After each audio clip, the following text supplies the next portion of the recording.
uburyo bwiza umupfakazi ashobora kureramo abana. Ijambo rya mbere biva kuri wa muryango wa bugufi, kuko uba umwihanganishije kandi uba umuri bugufi cyane.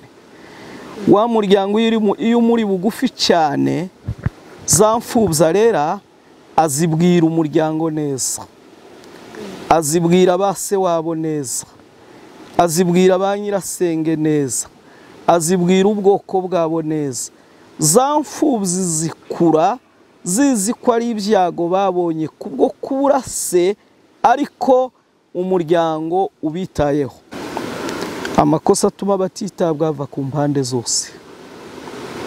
Hari ubwo usanga hari n'umupfakazi unanirana akaba gito mu muryango, uwo nguwo akarusha umuryango, nabyo bibaho.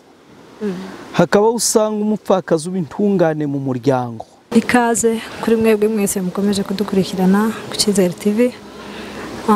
Uyu ni wa mwanya mwiza tuba twabazaniyemo umutumirwa, ariko ntitwanareka no kubashimira mwebwe mwese mukomeje kutugaragariza ko mudukurikirana, abari ahatandukanye, abari mu Rwanda, mu Burundi ndetse no muri Kongo iwacu, n'abari hano Kenya, n'abantu bari ku migabane itandukanye. Twarabibonye, mwaradushigikiye, mukomeza kudukurikirana cyane, muranatuganiriza, muduha inama zitandukanye. Turabashimiye kandi mukomereza aho ngaho. Tukaba turi kumwe n'umutumirwa wacu. Nk'uko twababwiye, ibiganiro ntago byibanze ku batumirwa b'abapfakazi gusa, ahubwo twatekereje ko tuzajya dutumiramo n'abakozi b'Imana batandukanye kugira ngo baduhugure ibintu byinshi bitandukanye tutaba tuzi. Ari nayo mpamvu turi kumwe n'umutumirwa wacu hano. Dutangira, reka dusabe Bishop atangire turagize Imana n'umukozi w'Imana. Mana, turagushimiye kubw'uyu munsi mwiza duteraniye hano, kubw'iki kiganiro gihugura abazacumva bose. Turagusabye ngo abazacumva bose bazagikuremo icigwa kugira ngo kibashe kubafasha muri ibi bihe bikomeye turimo. Urakoze Mwami Yesu, tugushimiye kubagira ibitekerezo zo gutanga impuguro zumvwa na benshi kugira ngo zubake ubugingo bwabo kandi zibabere nziza. Zose Mana turabiguhaye, ni mu izina ryawe Yesu, amen. Twatangira ngira ngo abibwira. Tuguhaye ikaze Bishop. Nitwa Bishop Mutunzi Philemon, umuyobozi w'itorero rya Covenant Church Nairobi Kasarani. Dushaka ko atuganiriza ku bijyanye n'imfubyi cyangwa se abapfakazi. Hanyuma ni byinshi abakozi b'Imana baba bafite, ndetse abapasiteri baba bamaze igihe mu murimo baba bazi bitandukanye. Niyo mpamvu twifuje ko twamuganiriza akaduhugura. Urakoze. Izina umupfakazi, iryo ni izina risobanukiye umuntu wese. Mu rurimi rwacu rw'ikinyamurenge tuvuga umupfakazi. Mu rurimi rw'ikinyarwanda bagatandukanya umupfakazi w'umugore n'uw'umugabo. Umupfakazi w'umugore akitwa umupfakazi, naho umupfakazi w'umugabo akitwa umupfakare. Ariko tukabiyangurura byose twe tukavuga ngo abapfakazi. Uwapfakaye utagifite uwo babana, yaba umugore cyangwa se yaba umugabo. Abapfakazi, dukomeza ikiganiro cyacu mu gihe cya kera, Abayuda dukomoraho ubutumwa bwiza n'iyobokamana bagira uko bari bafasha abapfakazi. Abapfakazi b'Abayuda bambaraga uniforme ibaranga ko ari abapfakazi.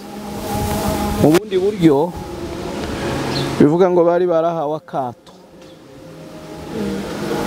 Bagiraga uniforme ibaranga, ikanzu bibaranga ko ari abapfakazi, n'umubona wese akamenya ko ari umupfakazi. Kandi abapfakazi baratandukanwaga mu nzego zabo z'imyaka. Uwemererwa ko ari umupfakazi yabaga ari umuntu uri hejuru y'imyaka 60, niwe wari ufite uburenganzira bwo gushirwa mu gitabo c'itorero, yemerwa ko ari umupfakazi. Biragenda nk'uko ariho dukomora ubutumwa. Ico gihe abayuda nabo ubwabo bari mu bubata bw'abaroma, bakoreshaga umuco w'abayuda n'uw'abaroma yaravangaga, ngo bize mu ivugabutumwa bigera mu bihugu byacu. Nanone biza bitira umuco w'iyo ngiyo ku buryo abapfakazi babafata, ndetse cyane n'uburyo abagore bafatwa mu mategeko y'abaroma n'abayuda. Abayuda umugore yego ntiyahabwaga agaciro kimwe n'umugabo, n'abaroma bityo umugore ntiyahabwaga agaciro kimwe n'umugabo. Biramanuka bigeze mu bihugu byacu, ubutumwa twakira ubutumwa buva muri ibyo bihugu, uwo muco aba ari ugwira muri twe, turawutira. Usanga natwe icyo gihe mu gihe cya kera abapfakazi abagore ntibahabwa agaciro. Byagera ku bapfakazi, abapfakazi agaciro bahabwaga, kuko cyari igihe kitari igihe cy'iyobokamana, cyari igihe cy'abantu batazi ubutumwa, cyari igihe cy'abantu bataravirwa n'umuco ngo bakizwe. Icyo gihe abapfakazi mu muco w'abanyamurenge baracurwaga, ariko muri icyo gihe bakorerwa neza, bacurwa bagakorerwa neza cyane, bakamenywa, bakitabwaho. Abana b'imfubyi akabarererwa n'urya umucura wamucuye, kandi uwo mucura yabaga ari uwa bugufi mu muryango wabo, wa bugufi cyane.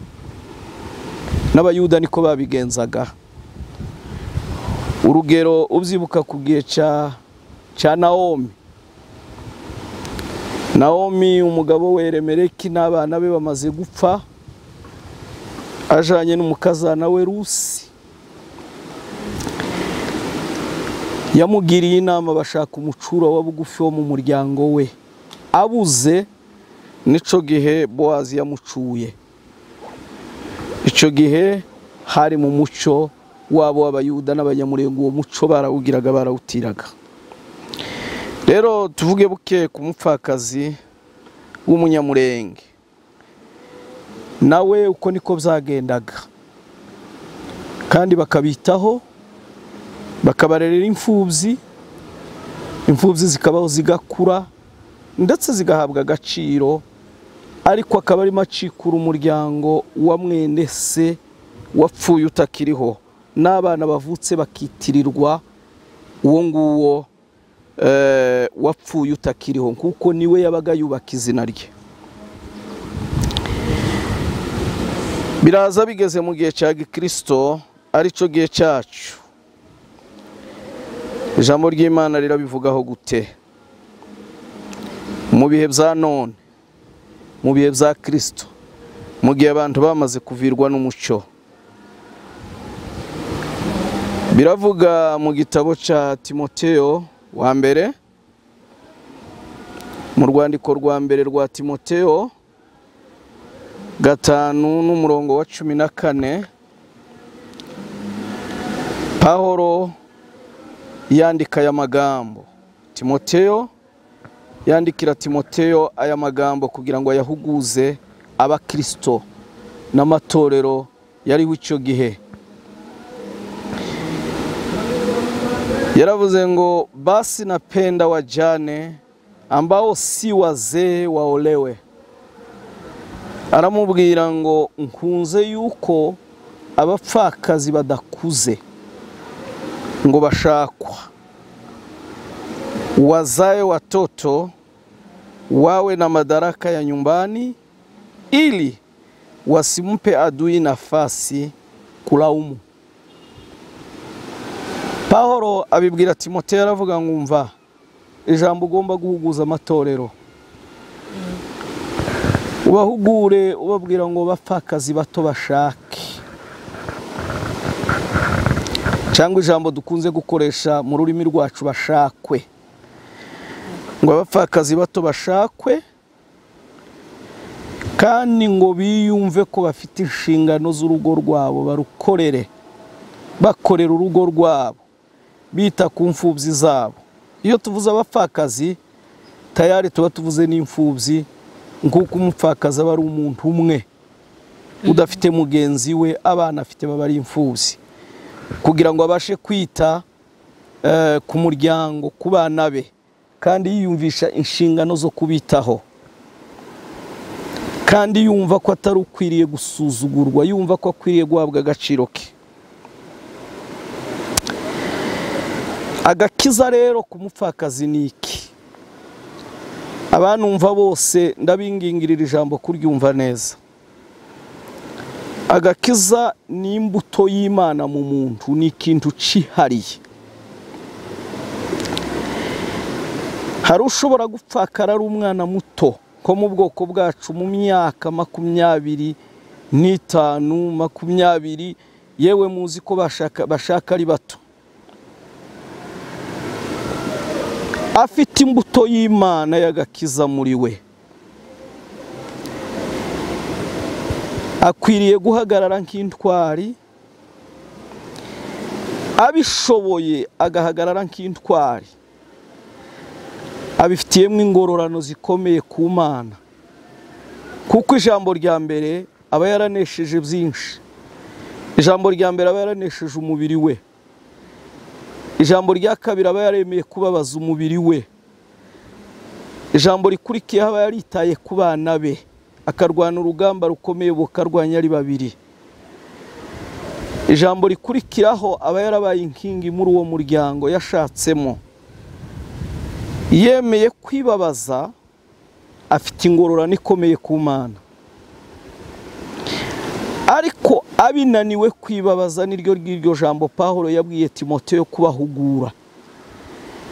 Aravuga ngo abapfakazi bato bashakwe.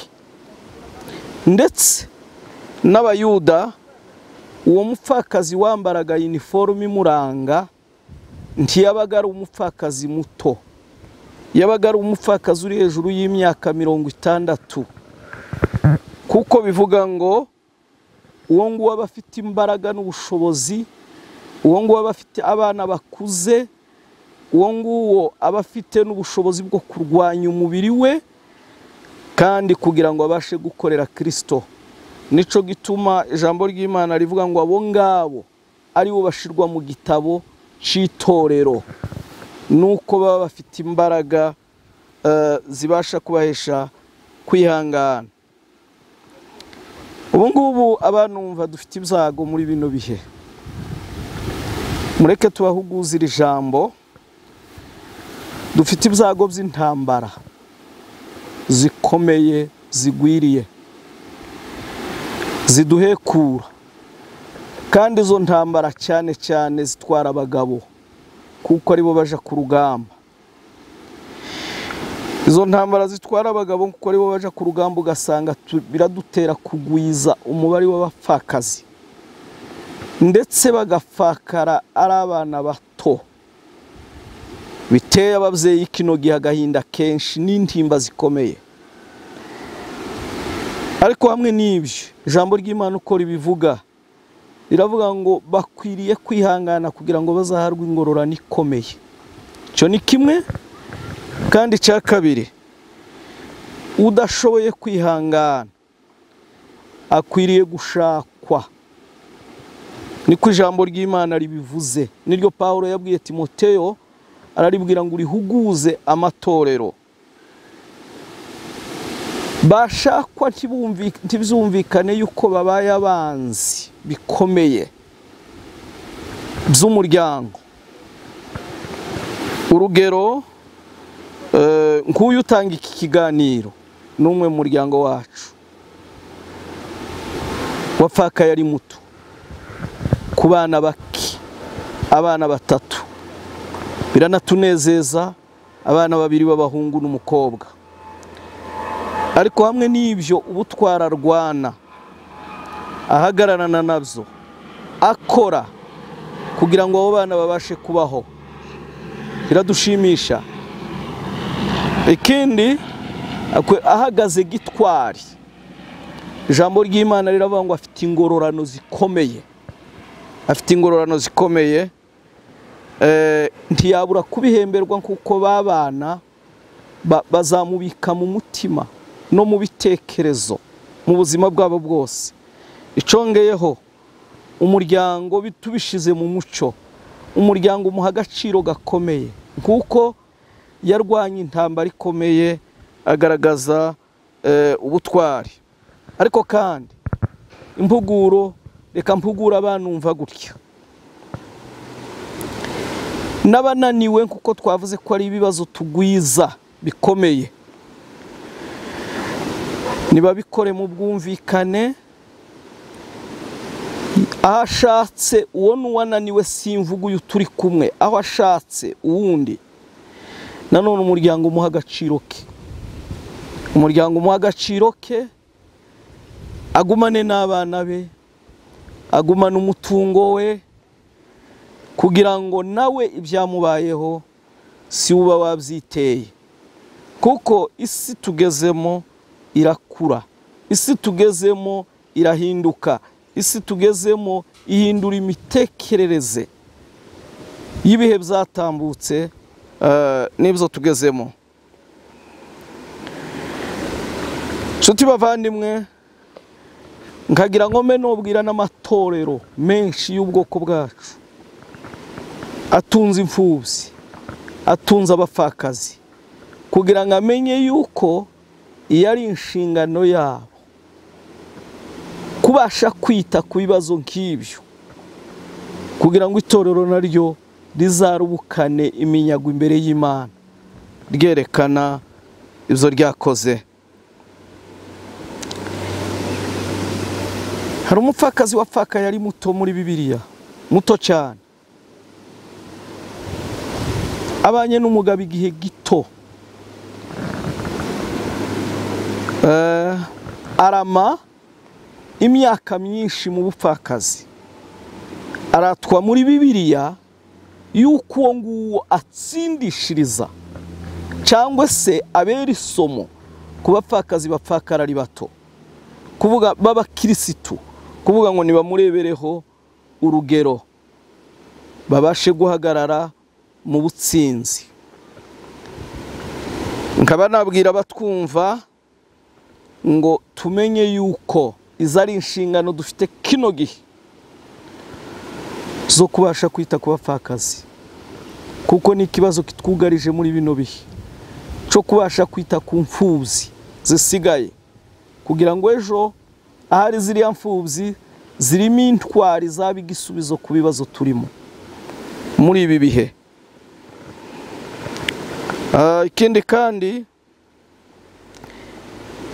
nkaba nabashaga gusaba abatwumva, kuko iri jambo rifite imyumvire myinshi itandukanye mu bwoko bwacu, dukwiriye guhindura imitekerereze n'imyumvire. Ijambo rya mbere, wagize ibyago zo gupfakara iyo mumuhaye amahoro yose, mukamutega amatwi, agasaba inama mukamuha inama, bituma ahagarara nk'intwari, na za mfubyi z'akazihagararamo, kandi bigatanga umusaruro muri Kristo ndetse no mu muryango ari uwavukamo n'uwashakamo. Ingaruka abapfakazi bahura nabyo bafashwe nabi mu miryango barimo, ni mu gihe umuryango yapfakariyemo utamwitaho. Ndavuga barya ba bugufi. Muzi uko imiryango yacu iteye, haba hari umuryango wa bugufi, hakaba umuryango mugari, yewe bikagira ku bwoko bamwe uko bitwa, abega, abasinzira, abasinga, abanyabyinshi, ibyo turabizi mu bwoko bwacu. ariko mu muryango umupfakazi yapfakariyemo barya babugufi kuri we, iyo bamufashe neza kumufasha no kumwihanganisha no kumukomeza yewe no kumufasha mu bizabuze, abona nubwo yagize ibyago byo gupfakara ko atariho wenyine, ibyo biramwihanganisha bikamukomeza, ndetse ibyiwe yasigiwe ahubwo akabizigamirwa aho kuvuga ngo abyicirwe nabi. Ibyo bimwongera imbaraga zo kurwanya uwo mwanya muba bayahuyemo nawe, izo mfubyi zikabaho zigakura. Iyo bikorewe umupfakazi gutyo baba barengeye za mfubyi. Uburyo bwiza umupfakazi ashobora kureramo abana, ijambo rya mbere biva kuri wa muryango wa bugufi, kuko uba umwihanganishije kandi uba umuri bugufi cyane. Wa muryango iyo umuri bugufi cyane, za mfubyi arera azibwira umuryango neza, azibwira ba se wabo neza, azibwira ba nyirasenge neza, azibwira ubwoko bwabo neza. Za mfubyi zikura zizi ko ari ibyago babonye kubwo kubura se, ariko umuryango ubitayeho. Icyo gihe nyina abarimo baremamo ejo heza. Ariko iyo umuryango wamufashe nabi, za mfubyi zigakura zibona agahinda ka nyina, akabaho ababwira ibimubabaje, ahubwo izo mfubyi zikura nabi, zicika ku muryango, zibona wa muryango ko ari abanzi babo. Byose biva ku buryo umupfakazi yafashwe. Mu buryo bw'iyobokamana, umupfakazi w'umukirisitu atoza abana akababwira yuko nubwo ise yapfuye, ariko hari se ukomeye utazabatererana, bakabaho mu buzima bwo kwiringira Imana. Inshingano mu itorero cyane biva ku muhamagaro.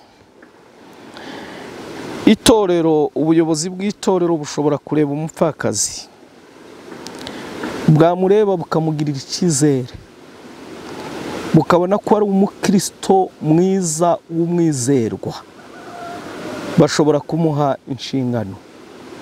Izina inshingano zijana n'icyo n'impano ubuyobozi bumubonamo.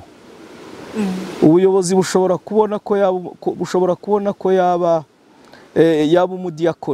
umudiyakonikazi, izo nshingano akazikora. Itorero rishobora kubona yuko arimo n'impano y'ivugabutumwa, n'ubwo butumwa akabuvuga. Itorero, abashumba b'itorero iyo begera abapfakazi ku buryo bwo kubihanganisha, bamenya umukirisitu uhagaze neza, nubwo yahuye n'ibyago byo gupfakara, bakaba bamukomeza kandi bakaba bamufasha no mu mpano babona imurimwo. Ntibivuga yuko umupfakazi adakwiriye gukora mu itorero. Mu gitabo cy'Abaroma haravuga ngo se Imana ni Imana y'abagabo gusa, igisubizo kikavuga ngo ni Imana y'abagore nabo. Bivuga ngo mu isezerano rya kera n'umugore ntacu yari yemerewe gukora mu itorero, ariko muri iki gihe cya Kristo arico mu isezerano risha, umugore yagaragawemo impano yemerewe gukora mu itorero bijana n'iyo mpano imugaragaramo. Muri rusange ku muryango wacu, tureke kuvuga no ku yindi miryango kuko tutabizi, ariko tuvuge ku wacu w'Abanyamurenge. Yego. Biratubabaza kino gihe ibyo mvuze nkanje. Hari aho Pawulo yavugaga akavuga ngo ibyo mvuga nyobowe n'umwuka, ibindi akavuga ngo mbiyobowe n'ubwenge. Ariko reka mbivuge nkanje mu kiganiro. Mu gihe cya kera cya gipagani, Abanyamurenge bafasha abapfakazi neza kuruta kino gihe turimo. Babitagaho, barabafashaga kandi ari igihe cya gipagani. Yewe simvuze ngo bacure, oya, ntibanumve n'aba banumva. Ariko muri uko kubacura bimwe byari mu nzira yo kubafasha mu gihe cyo mu isezerano rya kera. cyangwa se mu gihe bari bataramenya Imana,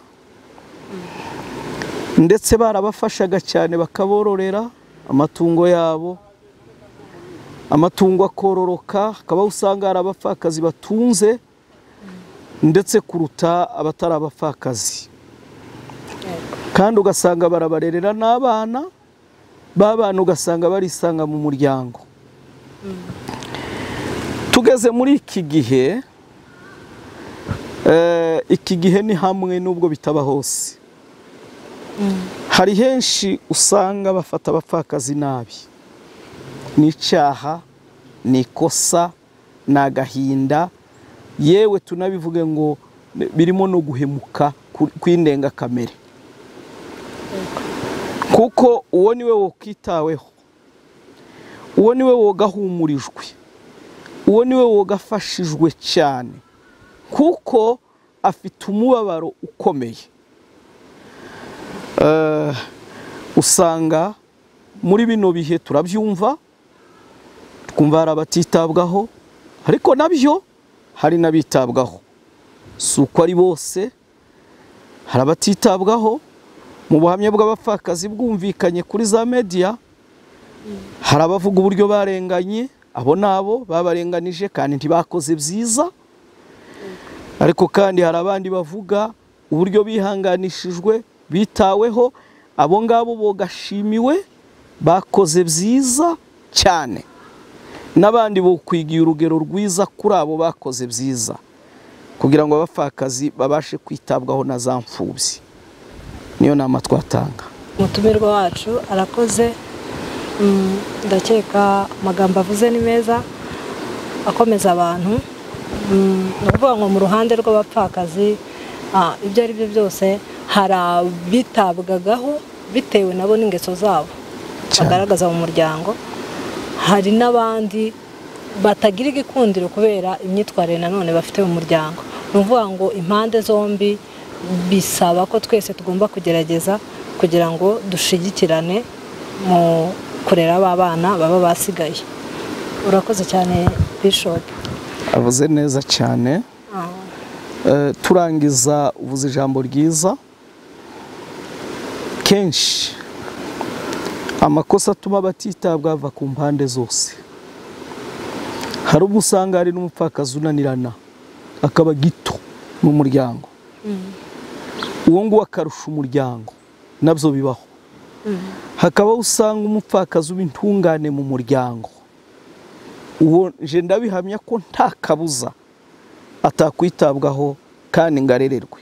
Ibyo ngibyo rero isomo rigomba kuba ku mpande zose, ku mpamvu z'umuryango umupfakazi yapfakariyemo no ku mpamvu z'umupfakazi we bwite. Murakoze. Arakoze umutumirwa wacu Bishop, arakoze kuba yatwitabye. Imana imuhe umugisha cyane. Asante. Ndetse dushimira namwe mukomeje gukurikirana Icyizere TV. Mugira amahoro y'Imana. Reka dusoze dusenga. Mana nyiribihe, muri ibi bihe turimo, n'ibihe by'intambara byavuzwe nawe mu butumwa bwa Matayo 24, biratubwira ngo ibihe by'imperuka bizaba ari ibihe birusha. Ibi byose wabiteguye mu bantu, biravuga ngo bizaba ari ibihe by'intambara. Intambara zibyara ibibazo nk'ibyo no kugwiza abapfakazi. Biravuga ngo bizaba ari ibihe byo kwirarira, ishanga rizatera irindi. Ubu ni ibihari bigaragara biboneka kandi bitugwiriza ibyago nk'ibyo. Ariko Mana, dusabiye abakristo waduhaye kuyobora muri bino bihe, bahura n'intambara zikomeye nk'izo, bafite izo mfubyi n'abapfakazi bagwiriye. Abapfakazi bagwiriye bafite imfubyi. Turasaba Mana ko wabaha umwuka w'imbaraga zo kubihanganisha, kugira ngo babashe kwihanganira ibi bihe bikomeye, ibihe bibi, ibihe birusha watubwiye. Urakoze Mwami Yesu. Sabiye abatwumva bose bafite ibibazo nk'ibyo, kugira ngo ubihanganishe kandi ubakomeze. bazabashe guhagarara imbere yawe n'ubutsinzi bwose, bavuga ngo twatsinze isi, twatsinze umubiri, twahagaze nk'intwari. Urakoze Mana, mu izina ryawe Yesu, amen.